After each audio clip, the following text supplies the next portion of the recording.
Iran ও Israel সংঘাত ঘিরে রণপ্রস্তুতি নিচ্ছে যুক্তরাষ্ট্র। আবারও ইরানের শর্তহীন আত্মসমর্পণ চেয়ে হুঁশিয়ারি উচ্চারণ করে ট্রাম্প বলেন, আমেরিকাকে টেক্কা দেয়া সহজ নয়। এসবের মধ্যেই চলতি সপ্তাহে ইরানের সঙ্গে যুক্তরাষ্ট্রের আলোচনা হওয়ার খবর জানিয়েছে মার্কিন সংবাদ মাধ্যম। ইরান ও ইসরায়েল সংঘাতে সরাসরি না জড়ানোর কথা বারবার বললেও তেহরানের উপর নানামুখী চাপ বাড়াচ্ছে যুক্তরাষ্ট্র। এরই মধ্যে ইরানের বিরুদ্ধে যুদ্ধজাহাজ পাঠিয়েছে যুক্তরাষ্ট্র। মধ্যপ্রাচ্যের বিমান ঘাঁটিগুলোতেও জোরদার করা হয়েছে অতিরিক্ত নিরাপত্তা। মার্কিন এক কর্মকর্তা জানিয়েছেন, মধ্যপ্রাচ্যে প্রায় 30,000 মার্কিন সেনা মোতায়েন থাকলেও বর্তমানে তা বাড়ানো হয়েছে 40,000-এ। একদিকে যুদ্ধ প্রস্তুতি, অপরদিকে আলোচনার দ্বারও খোলা রেখে এগোচ্ছে যুক্তরাষ্ট্র। উদ্দেশ্য একটাই, যে কোনো উপায়ে ইরানকে পারমাণবিক অস্ত্র অর্জন থেকে বিরত রাখা এবং দেশটির শর্তহীন আত্মসমর্পণ। ইসরায়েলের প্রধানমন্ত্রী বিনিয়ামিন নেতানিয়াহু চান ট্রাম্প যেন যুদ্ধে যোগ দেন এবং ফোর্ডোতে বোমা হামলা করেন। রক্তক্ষয়ী সংঘর্ষ ও মার্কিন হুমকির মধ্যেই ইরান যুক্তরাষ্ট্র আলোচনার সম্ভাবনার কথা জানিয়েছে মার্কিন সংবাদ মাধ্যম এক্সিওস। বৈঠকের প্রস্তুতিও নিচ্ছে ওয়াশিংটন। বিভিন্ন নির্ভরযোগ্য সূত্র জানায়, হোয়াইট হাউসে যুক্তরাষ্ট্রের মধ্যপ্রাচ্য বিষয়ক দূত স্টিভ উইটকফ ও ইরানের পররাষ্ট্রমন্ত্রী আব্বাস আরাগচির মধ্যে বৈঠকের সম্ভাবনা নিয়ে আলোচনা চলছে। মার্কিন প্রেসিডেন্ট ডোনাল্ড ট্রাম্প ইরানি কর্মকর্তাদের সঙ্গে দেখা করতে স্টিভ উইটকফ অথবা ভাইস প্রেসিডেন্ট জেডি ভ্যান্সকে পাঠানোর কথা ভাবছেন, এমনটাই জানিয়েছেন মার্কিন সংবাদ মাধ্যম সিবিএস নিউজের এক প্রতিবেদক। কানাডা থেকে ওয়াশিংটন ডিসিতে ফেরার পথে বিমানে ট্রাম্পের সফরসঙ্গী ওই প্রতিবেদক এক্সে শেয়ার করা এক পোস্টে আরও জানান, ইরানের পারমাণবিক সমস্যার প্রকৃত সমাধান চান ট্রাম্প। বৈঠকের দিনক্ষণ এখনও চূড়ান্ত হয়নি, তবে সূত্র জানিয়েছে যুদ্ধ এড়িয়ে চুক্তির পথে ফেরার এটি হবে প্রেসিডেন্ট ট্রাম্পের শেষ চেষ্টা।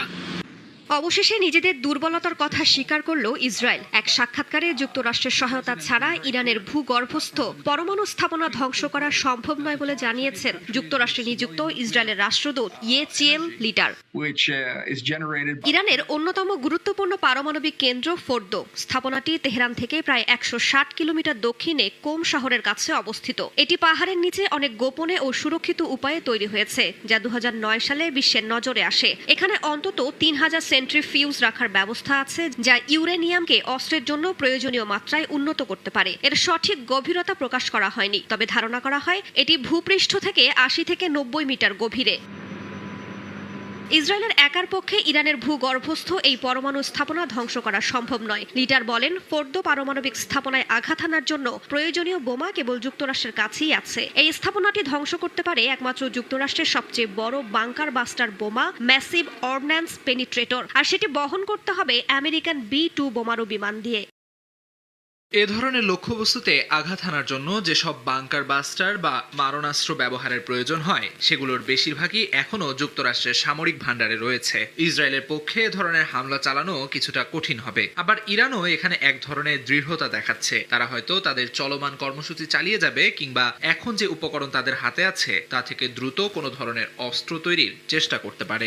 বিশ্লেষকরাও এমনটাই বলছেন। এর আগে ওয়াশিংটনের থিঙ্ক ট্যাঙ্ক স্টিমসন সেন্টারের ডিস্টিংগুইশড ফেলো বারবারা স্লেভিন আল জাজিরাকে জানান, ইরানের পারমাণবিক কর্মসূচি ধ্বংস করতে ইসরায়েলের পক্ষে একা সামরিক অভিযান চালানো সম্ভব নয়। এ কাজে যুক্তরাষ্ট্রের সামরিক সম্পৃক্ততা প্রয়োজন।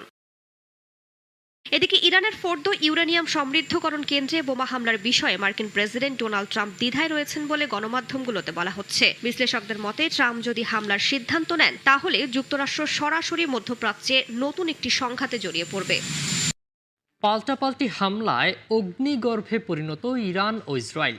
মার্কিন প্রেসিডেন্ট ডোনাল্ড ট্রাম্প তেহরানের আকাশসীমা নিয়ন্ত্রণে নেয়ার দাবির পর ইসরায়েলের আকাশসীমা নিয়ন্ত্রণের পাল্টা ঘোষণা দেয় ইরান। এর আগে তেল আবিবে গোয়েন্দা সংস্থা মোসাদের কার্যালয় ধ্বংসের দাবি করে তেহরান।